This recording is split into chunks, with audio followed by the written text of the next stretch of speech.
Shalom, selamat pagi sahabat Yesus cinta Alkitab. Puji Tuhan untuk hari yang baru. Mari kita buka pertemuan kita di dalam doa. Selamat pagi Bapa, selamat pagi Yesus, selamat pagi Roh Kudus. Terima kasih untuk hari ini Tuhan. Ini hari yang Engkau jadikan. Kami mau bersuka cita. Engkau juga mengajarkan dalam firman-Mu Tuhan, hati yang bersuka cita adalah obat. Terima kasih Tuhan, kami mau Tuhan datang kepada Engkau setiap hari. Kami mau bawa sukacita kami dalam setiap kehidupan kami. Dan saat ini kami mau dengar firman Tuhan. Berfirmanlah ya Bapa, kami sedia untuk mendengar. Buka hati telinga kami di dalam nama Tuhan Yesus. Amin. Puji Tuhan saudara, kita masuk pada pembacaan perjanjian baru, Matius 25 ayat 1 sampai 46. Perikop pertama, gadis-gadis yang bijaksana dan gadis-gadis yang bodoh. Pada waktu itu hal kerajaan sorga seumpama 10 gadis yang mengambil pelitanya dan pergi menyongsong mempelai laki-laki. 5 diantaranya bodoh dan 5 bijaksana. Gadis-gadis yang bodoh itu membawa pelitanya, tetapi tidak membawa minyak. Sedangkan gadis-gadis yang bijaksana itu membawa pelitanya dan juga minyak dalam buli-buli mereka. Tetapi karena mempelai itu lama tidak datang-datang juga, mengantuklah mereka semua lalu tertidur. Waktu tengah malam terdengarlah suara orang berseru, "Mempelai datang, songsonglah dia." Gadis-gadis itu pun bangun semuanya, lalu membereskan pelita mereka. Gadis-gadis yang bodoh berkata kepada gadis-gadis yang bijaksana, "Berikanlah kami sedikit dari minyakmu, sebab pelita kami hampir padam." Tetapi gadis-gadis yang bijaksana itu menjawab, "Tidak, nanti tidak cukup untuk kami dan untuk kamu. Lebih baik kamu pergi kepada penjual minyak dan beli di situ." Akan tetapi waktu mereka sedang pergi untuk membelinya, datanglah mempelai itu dan mereka yang telah siap sedia masuk bersama-sama dengan dia ke ruang perjamuan kawin. Lalu pintu ditutup. Kemudian datang juga gadis-gadis yang lain itu dan berkata, "Tuan, Tuan, bukakanlah kami pintu." Tetapi ia menjawab, "Aku berkata kepadamu, sesungguhnya aku tidak mengenal kamu. Karena itu berjaga-jagalah, sebab kamu tidak tahu akan hari maupun akan saatnya." Saudara, Yesus memberikan suatu perumpamaan lagi tentang kerajaan sorga seumpama 10 gadis yang menyongsong seorang mempelai laki-laki. Perumpamaan ini merupakan suatu peringatan tentang persiapan yang kurang atau tidak cukup dalam menanti kedatangan Yesus yang kedua kali. Karena mereka sudah tunggu-tunggu, ya kita juga sama, kita sedang menunggu-nunggu kedatangan mempelai itu. Tapi karena tidak datang-datang, mungkin dari kalian sudah pikir, "Alah nggak datang dah ya, nggak mungkin," atau gimana ya. Dan pengharapan kalian menjadi hilang, semangat kalian hilang, iman kalian pun semakin redup ya. Jadi tidak bersiap-siap. Hidup kembali kepada dunia, hidup seenaknya begitu ya. Seperti dikatakan mengantuklah mereka dan tertidur. Ini seperti kita jadi negligence gitu ya. Tidak ada persiapan. Nah, waktu tengah malam ketika orang-orang tidak bersiap itulah. Waktu tengah malam ada orang berseru bahwa mempelai datang. Saudara, waktu tengah malam adalah waktu yang tak terduga. 5 gadis bodoh mewakili mereka, atau kita juga yang gagal untuk bertekun dan berjaga dengan kewaspadaan dalam menanti kembalinya Tuhan Yesus. Dan orang-orang ini, gadis-gadis ini memanggil, "Lord, Lord, Tuhan, Tuhan, bukakan pintu untuk kami." Tetapi Yesus mengatakan dia tidak mengenal mereka. Dan perumpamaan tentang gadis bodoh ini bukan menggambarkan murid-murid sejati yang kehilangan keselamatan ya. Tetapi merupakan berbicara, 5 gadis bodoh ini berbicara tentang murid-murid atau pengikut-pengikut yang palsu. Yang mereka tidak ada persiapan, tidak bersiap-siap untuk menyambut sang mempelai. Mereka yang waktu hidup di dunia seenaknya, sudah diperingati akan kedatangan Tuhan Yesus, tapi mereka tidak bersiap. Mereka melakukan persiapan tapi terbatas. Ya, mereka sudah sungguh-sungguh di dalam Tuhan, tapi kemudian ditunggu-tunggu nggak datang, iman mereka menjadi hilang, mereka menjadi lesu, mereka menjadi tertidur. Saudara, kita masuk pada pembahasan kedua, perikop kedua, perumpamaan tentang talenta.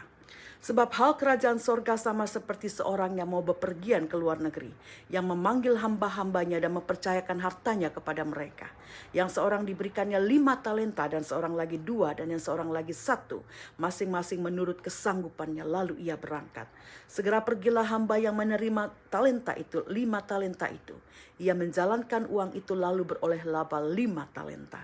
Hamba yang menerima 2 talenta itu pun berbuat demikian juga dan berlaba 2 talenta. Tetapi hamba yang menerima 1 talenta itu pergi dan menggali lubang di dalam tanah lalu menyembunyikan uang tuannya. Lama sesudah itu pulanglah tuan hamba-hamba itu lalu mengadakan perhitungan dengan mereka. Hamba yang menerima 5 talenta itu datang dan ia membawa laba 5 talenta, katanya, "Tuan, 5 talenta Tuan percayakan kepadaku, lihat, aku telah beroleh laba 5 talenta." Maka kata tuannya itu kepadanya, "Baik sekali perbuatanmu itu, hai hambaku yang baik dan setia. Engkau telah setia dalam perkara kecil. Aku akan memberikan kepadamu tanggung jawab yang dalam perkara yang besar. Masuklah dan turutlah dalam kebahagiaan tuanmu." Lalu datanglah hamba yang menerima 2 talenta itu, katanya, "Tuan, 2 talenta Tuan percayakan kepadaku, lihat, aku telah beroleh laba 2 talenta." Maka kata tuannya itu kepadanya, "Baik sekali perbuatanmu, hai hambaku yang baik dan setia. Engkau telah setia memikul tanggung jawab dalam perkara yang kecil. Aku akan memberikan kepadamu tanggung jawab dalam perkara yang besar. Masuklah dan turutlah dalam kebahagiaan tuanmu." Kini datanglah juga hamba yang menerima 1 talenta itu dan berkata, "Tuan, aku tahu bahwa Tuan adalah manusia yang kejam, yang menuai di tempat di mana Tuan tidak menabur, dan yang memungut dari tempat di mana Tuan tidak menanam. Karena itu aku takut dan pergi menyembunyikan talenta Tuan itu di dalam tanah. Ini, terimalah kepunyaan Tuan." Maka jawab tuannya itu, "Hai kamu, hamba yang jahat dan malas. Jadi kamu sudah tahu bahwa aku menuai di tempat di mana aku tidak menabur dan memungut dari tempat di mana aku tidak menanam. Karena itu sudahlah seharusnya uangku itu kuberikan kepada orang yang menjalankan uang, supaya sekembalinya aku menerimanya serta dengan bunganya." Sebab itu diambilnya talenta itu daripadanya dan diberikannya kepada orang yang mempunyai 10 talenta itu. Karena setiap orang yang mempunyai, kepadanya akan diberi, sehingga ia berkelimpahan. Tetapi siapa yang tidak mempunyai, apapun yang ada padanya akan diambil daripadanya. Dan campakkanlah hamba yang tidak berguna ini ke dalam kegelapan yang paling gelap. Di sanalah akan terdapat ratap dan kertak gigi. Saudara, Yesus mengatakan satu perumpamaan lagi tentang the kingdom of heaven, kerajaan surga. Seperti seorang tuan yang mau bepergian jauh, yang memberikan masing-masing kepada hambanya 5 talenta, 2 talenta, dan 1 talenta. Dan ketika tuan itu kembali, ia mengadakan perhitungan dengan mereka. Hamba yang menerima 5 talenta mengusahakan talentanya menjadi 10. Dan yang 2 mengusahakannya menjadi berlipat juga menjadi 4. Berarti mereka mendapatkan keuntungan 100% ya, atau 2 kali lipat dari talenta yang sudah diberikan oleh tuannya itu. Saudara, saya pernah bahas tentang talenta. Ya, 1 talent ini cukup besar, saudara. 1 talent itu bukan cuma 1 koin, ya, tapi 1 talent ini sama dengan atau equal dengan orang yang bekerja selama 20 tahun. Selama 20 tahun. Ya, dia bekerja selama 20 tahun, 1 talent. Jadi suatu jumlah yang banyak. Saya sudah bahas tentang talenta ini ketika kita membaca Matius pasal 18. Jadi bukan cuma 1 koin, tapi talenta itu suatu jumlah uang atau mata uang ya. Talenta itu semacam mata uang, tapi itu merupakan satu jumlah yang besar. Dikatakan 1 talenta itu adalah gaji seseorang yang bekerja selama 20 tahun. Nah, hamba yang diberikan 1 talenta ini hanya mengubur talenta itu dan mengembalikannya tanpa bunga. Ia bahkan mencoba untuk mencari alasan akan kegagalannya dengan menyalahkan dan menyerang karakter tuannya, yang dia bilang dan dia anggap bahwa tuannya itu seorang yang kejam. Kita teruskan sebelum kita masuk dalam rema, penghakiman terakhir.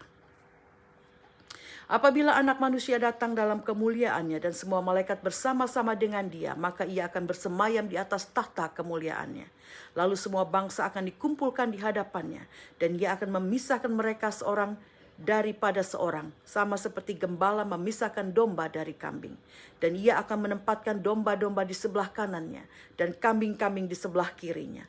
Dan raja itu akan berkata kepada mereka yang di sebelah kanannya, Mari hai kamu yang diberkati oleh Bapakku, terimalah kerajaan yang telah disediakan bagimu sejak dunia dijadikan. Sebab ketika aku lapar, kamu memberi aku makan. Ketika aku haus, kamu memberi aku minum. Ketika aku seorang asing, kamu memberi aku tumpangan. Ketika aku telanjang, kamu memberi aku pakaian. Ketika aku sakit, kamu melawat aku. Ketika aku di dalam penjara, kamu mengunjungi aku. Maka orang-orang benar itu akan menjawab dia, katanya, Tuhan, bila manakah kami melihat engkau lapar dan kami memberi engkau makan, atau haus dan kami memberi engkau minum? Bila manakah kami melihat engkau sebagai orang asing dan kami memberi engkau tumpangan, atau telanjang dan kami memberi engkau pakaian? Bila manakah kami melihat engkau sakit atau dalam penjara dan kami mengunjungi engkau? Dan raja itu akan menjawab mereka, aku berkata kepadamu, sesungguhnya segala sesuatu yang kamu lakukan untuk salah seorang dari saudaraku yang paling hina ini, kamu telah melakukannya untuk aku. Dan ia akan berkata juga kepada mereka yang di sebelah kirinya, enyahlah dari hadapanku, hai kamu orang-orang terkutuk, enyahlah ke dalam api yang kekal yang telah sedia untuk iblis dan malaikat-malaikatnya. Sebab ketika aku lapar, kamu tidak memberi aku makan. Ketika aku haus, kamu tidak memberi aku minum. Ketika aku orang asing, kamu tidak memberi aku tumpangan. Ketika aku telanjang, kamu tidak memberi aku pakaian. Ketika aku sakit dan dalam penjara, kamu tidak melawat aku. Lalu mereka pun akan menjawab dia, katanya, Tuhan, bila manakah kami melihat engkau lapar atau haus atau sebagai orang asing atau telanjang atau sakit atau dalam penjara dan kami tidak melayani engkau? Maka ia akan menjawab mereka, aku berkata kepadamu, sesungguhnya segala sesuatu yang tidak kamu lakukan untuk salah seorang dari yang paling hina ini, kamu tidak melakukannya juga untuk aku. Dan mereka ini akan masuk ke tempat siksaan yang kekal, tetapi orang benar ke dalam hidup yang kekal. Saudara, pada hari penghakiman terakhir, semua bangsa akan dikumpulkan dan mereka akan dipisahkan seperti kambing-kambing dan domba-domba. Domba-domba akan berada di sisi kanannya dan kambing-kambing di sisi kirinya. Sebelah kanan melambangkan suatu tempat kehormatan, saudara. Place of honor, ya. Kita memberkati orang juga kita gunakan tangan kanan, ya, tidak dengan tangan kiri. Kalau kecuali meskipun engkau kidal mungkin ya, tapi kita lakukan dengan tangan kanan. Tangan kanan, suatu tempat kehormatan. Dan pada saat itu Tuhan Yesus bersemayam di tahtanya sebagai raja. Dia akan mengundang mereka yang berada di sebelah kanannya, yaitu mereka yang dikiaskan sebagai domba-domba yang masuk dalam kerajaannya. Dan dia mengusir mereka yang berada di sebelah kirinya. Ya, mengutuki mereka, dikatakan mereka sebagai orang terkutuk, dan bagian mereka adalah api yang kekal. Mereka yang dilambangkan sebagai kambing-kambing. Kita adalah domba-domba, ya. Kita tidak mau dibilang sebagai kambing yang akan binasa. Nah, rema apa yang kita dapat dari sini, saudara? Yang pertama tentang gadis yang bodoh dan gadis yang bijak. Gadis yang bodoh melambangkan orang-orang atau murid-murid yang sejak awal tidak atau kurang sungguh-sungguh dalam menantikan kedatangan Yesus kembali. Mereka bisa saja orang yang sudah kenal Yesus, orang Kristen, tetapi tidak sungguh-sungguh hidup dalam kekristenan mereka. Mereka menjalankan keagamaan mereka, tetapi tidak sungguh berakar dan mengenal Yesus. Mereka diberitakan bahwa ketika diberitakan bahwa Yesus akan datang kembali, Yesus akan datang kedua kali, mereka mungkin bilang, we'll see, kita lihat nanti aja deh. Dari puluhan tahun lalu bilangnya juga begitu. Tapi sampai sekarang kok belum datang-datang juga, ya. Jadi santai sajalah. Nanti kalau ada tanda-tandanya sudah semakin ketara, baru kita bertobat sungguh-sungguh. Sekarang kita boleh-bolehlah pesta-pesta, minum-minum, do this and do that, ya. Ini orang-orang seperti gadis yang bodoh itu. Nanti kalau sudah ada tanda-tanda yang jelas, baru kita siap-siap. Sedangkan kau tidak tahu Ketika engkau lengah, engkau tertidur, Tuhan Yesus datang, engkau akan terhilang. Ini orang-orang yang menyepelekan pertobatan dan persiapan saudara. Meskipun jelas-jelas dikatakan bahwa kedatangan Yesus yang kedua itu waktunya tidak akan terduga. Bisa ketika orang lagi enak-enak tidur, ia datang pada tengah malam, begitu ya. Jadi kita harus siap sedia saudara-saudara. Kalau kita siap sedia, tidak peduli kapan Tuhan Yesus mau datang, kita sudah siap. Kalau kita hidup bersih di hadapan Tuhan dan manusia, kita tidak akan dikejutkan oleh kedatangan Yesus. Dan kita tidak akan takut akan kematian badani kita. Jadilah seperti gadis-gadis yang bijak yang membawa persiapan minyak ketika menanti sang mempelai laki-laki.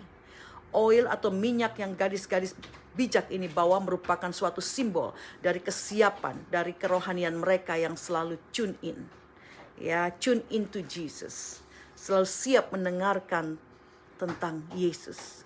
Ketika mereka mendengar tentang khotbah-khotbah tentang akhir zaman atau membawa firman tentang akhir zaman, tentang kedatangan anak manusia yang kedua kali, mereka menanggapi hal ini dengan keseriusan dan kesiapan.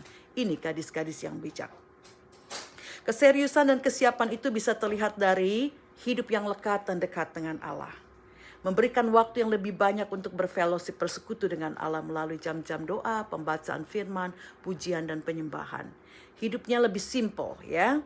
Tanda dari keseriusan dan kesiapan kita untuk mempersiapkan diri menanti kedatangan Yesus, hidup kita akan lebih simple, lebih sederhana, and selfless, tidak egois.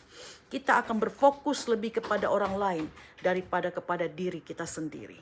Nah, setiap hari kita mau datang kepada Yesus untuk minta pengampunan. Kalau kita jujur, pasti ada saja kesalahan yang kita lakukan setiap hari, saudara. Jadi kita harus datang setiap hari untuk minta pengampunan, ya.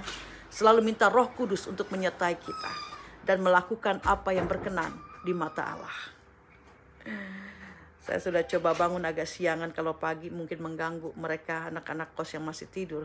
Saya sudah bangun jam segini, mereka sekarang bangun jam segini. Biasanya bangunnya jam 12. Jadi ada suara sana sini. It's okay, kita teruskan ya. Kita jangan terpengaruh oleh itu. Yang kedua saudara, rema kedua, karena setiap orang yang mempunyai kepadanya akan diberi sehingga ia berkelimpahan. Tetapi siapa yang tidak mempunyai, apapun juga yang ada padanya akan diambil daripadanya. Ini bukan berarti Allah jahat atau tidak adil. Tapi kita tahu mereka yang tidak punya bukan karena tidak diberi, saudara. Allah memberikan sesuatu kepada kita setiap kita, ya. Berarti tidak ada seorang pun yang tidak diberikan talenta. Setiap kita punya talenta. Tidak ada orang yang tidak memiliki talenta. Semua kita punya. Talenta itu bisa dikembangkan dengan kerendahan hati, ketekunan, dan dengan ucapan syukur. Harus dikembangkan talenta yang sudah kita berikan. Orang yang diberikan talenta tapi malas, maka talenta orang itu akan mati dan tidak menghasilkan apa-apa dalam hidupnya. Atau orang juga yang dikasihkan talenta tapi dia sombong, merasa dirinya too good atau too high, terlalu bagus atau terlalu tinggi untuk talenta yang ada padanya. Jadi dia abaikan dan dia tolak talenta itu dan malah mencari-cari talenta yang belum tentu cocok dengan dia. Dia pun akan gagal dan kehilangan talenta yang semula ada pada dirinya, ya. Contohnya seseorang sudah diberikan talenta sebagai seorang cook gitu ya, atau juga chef ya, bisa masak, dia pintar masak, apa saja yang diolahnya itu enak begitu ya, sudah ada talenta. Tapi dia mikir, oh jadi cook mah capek di dapur terus kepanasan begitu dia pikir ya, gue menjadi builder aja dah gitu, jadi bos ya, bangun-bangun properti begitu. Nah dia coba ke hal itu ternyata gagal. Karena itu saudara, jangan meremehkan setiap talenta yang kita punya. Sekecil apapun kalau kita kembangkan akan menjadi sesuatu yang baik. Kita tahu banyak chef atau cook yang bagus, mereka punya restoran yang berkembang, yang diberkati. Jadi jangan remehkan satu berkat atau talenta apapun yang kita punya. Sekecil apapun kita kembangkan. Dan juga jangan mencari-cari talenta, ini mah kecil dah, gue maunya begini, begitu. Kalau sudah dikasih, tekuni.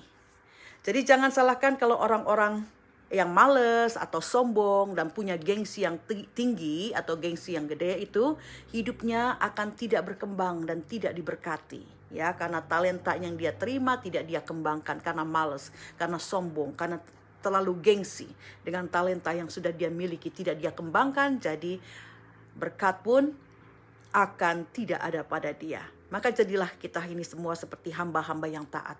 Apapun talenta yang Tuhan sudah beri, hargai, syukuri, dan kembangkan.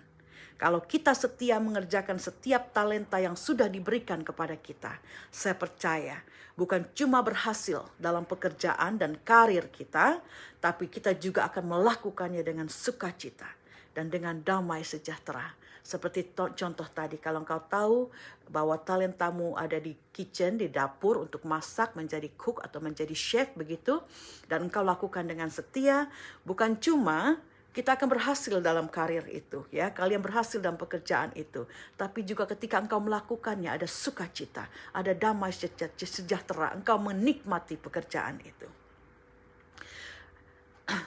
Nah, seperti saya sudah berusaha berbisnis itu, bisnis ini, kerja itu, ya, sekolah ini, sekolah itu, banyak sertifikat saya, tapi tidak ada yang memberikan kepuasan hati, sukacita dan damai sejahtera saya. Saya melakukan semua pekerjaan itu dengan strive, dengan usaha diri sendiri, dengan perjuangan begitu. Tapi ketika saya berserah dan saya takluk pada rencana Tuhan dengan talenta yang sudah Dia berikan kepada saya untuk melayani, saya merasakan sukacita dan damai sejahtera yang luar biasa. Karena pada dasarnya saya orang yang mempunyai hati untuk orang lain dan juga selalu mau membantu dan mau memberi. Jadi menjadi pelayan Tuhan dengan melayani sesama sangat sesuai dengan panggilan hati dan jiwa saya. Yang ketiga, saudara, rema ketiga, Yesus mengatakan, sesungguhnya segala sesuatu yang kamu lakukan untuk salah seorang dari saudaraku yang paling hina ini, kamu telah melakukannya untuk aku. Siapakah saudara Yesus yang paling hina ini? Kita pernah bahas hal ini, saudara. Saudara-saudara Yesus yang paling hina ialah orang-orang atau saudara-saudara kita yang kurang atau yang miskin, di mana kita memberikan mereka makan dan minum dan pakaian, ya, melalui persembahan kasih dan bantuan kita dan kepedulian kita kepada janda, yatim piatu dan juga orang-orang yang berkurang untuk kemuliaan Tuhan. Siapa lagi orang-orang yang hina ini? Tadi orang miskin, orang kurang, orang yang tertindas, orang-orang yang hina ini. Mereka yang karena keadaan mereka secara ekonomi sosial menjadi orang-orang yang tertindas. Kita diajarkan untuk menjadi orang-orang yang membela dan melakukan keadilan untuk kemuliaan Tuhan. Siapa lagi saudara-saudara kita yang terhina ini? Yaitu mereka yang ada di penjara atau yang terhilang. Ya, kita diajarkan untuk peduli juga dengan saudara-saudara kita ini. Mengunjungi mereka, memberitakan Injil keselamatan di dalam Yesus untuk kemuliaan Bapa kita di sorga juga.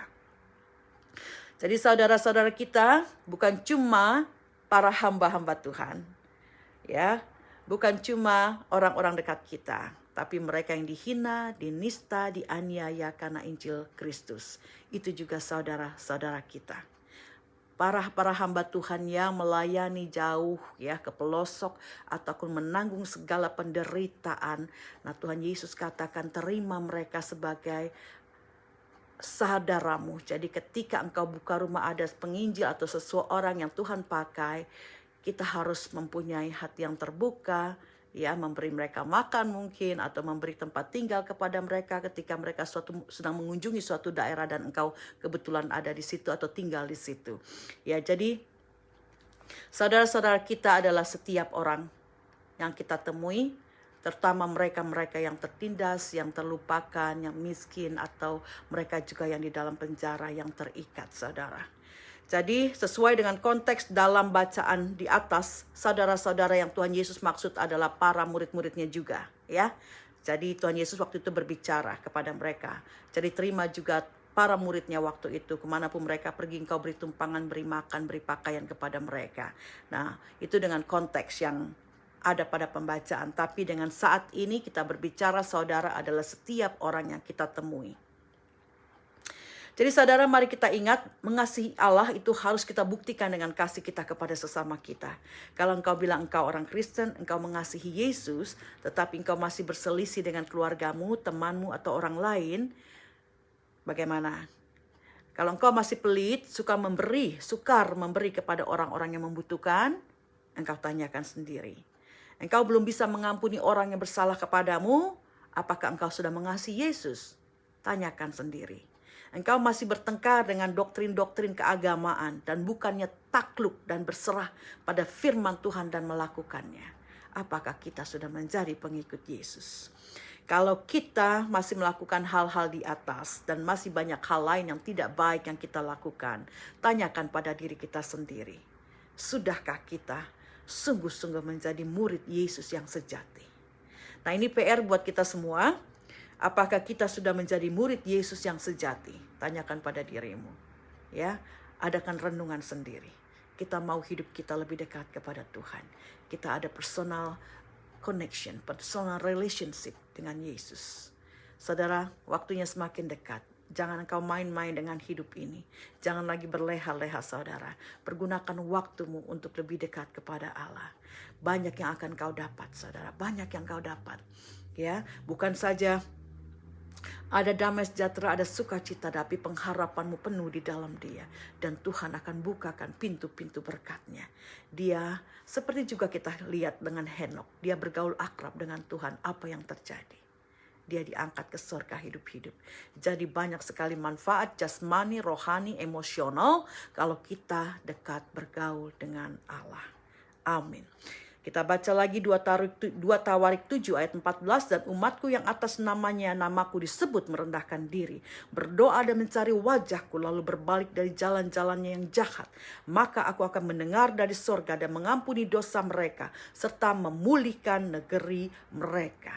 Kita masih masuk dalam doa berpuasa selama 21 hari. Ya, puasa dan doa puasa saya akan selesai dalam minggu ini. Puji Tuhan, tapi saya akan teruskan dengan doa puasa reguler saya, yaitu Rabu dan Jumat. Kalau saudara bisa berpuasa reguler, silakan ya. Dan juga kita akan masuk lagi dalam puasa yang akan saya teruskan nanti. Ya, kita akan terus ketika kita berdoa dan berpuasa, kita baca banyak firman Tuhan. Hidup kita akan sungguh melekat kepada Dia.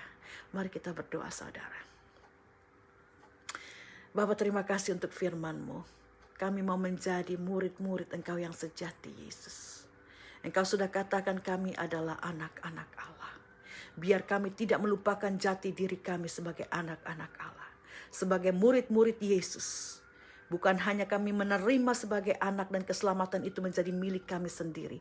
Tapi kami juga mau menjadi murid yang mau memuridkan orang lain, Tuhan. Mau memberitakan, mau membawa kabar keselamatan dan sukacita itu buat orang lain juga. Terima kasih Bapa, kami bersehati bersepakat saat ini untuk berdoa atas Indonesia. Biar kasih, kemurahan daripada Engkau turun Bapa. Di dalam nama Tuhan Yesus, pemulihan atas Indonesia terjadi. Kesembuhan atas mereka yang sakit karena COVID atau karena penyakit-penyakit lain atau karena usia Tuhan. Di dalam nama Tuhan Yesus, Engkau terima kesembuhan. Terima kesembuhan karena kasih karunia Allah di dalam nama Yesus. Dan mereka juga Bapa yang belum terkena Engkau lingkupi.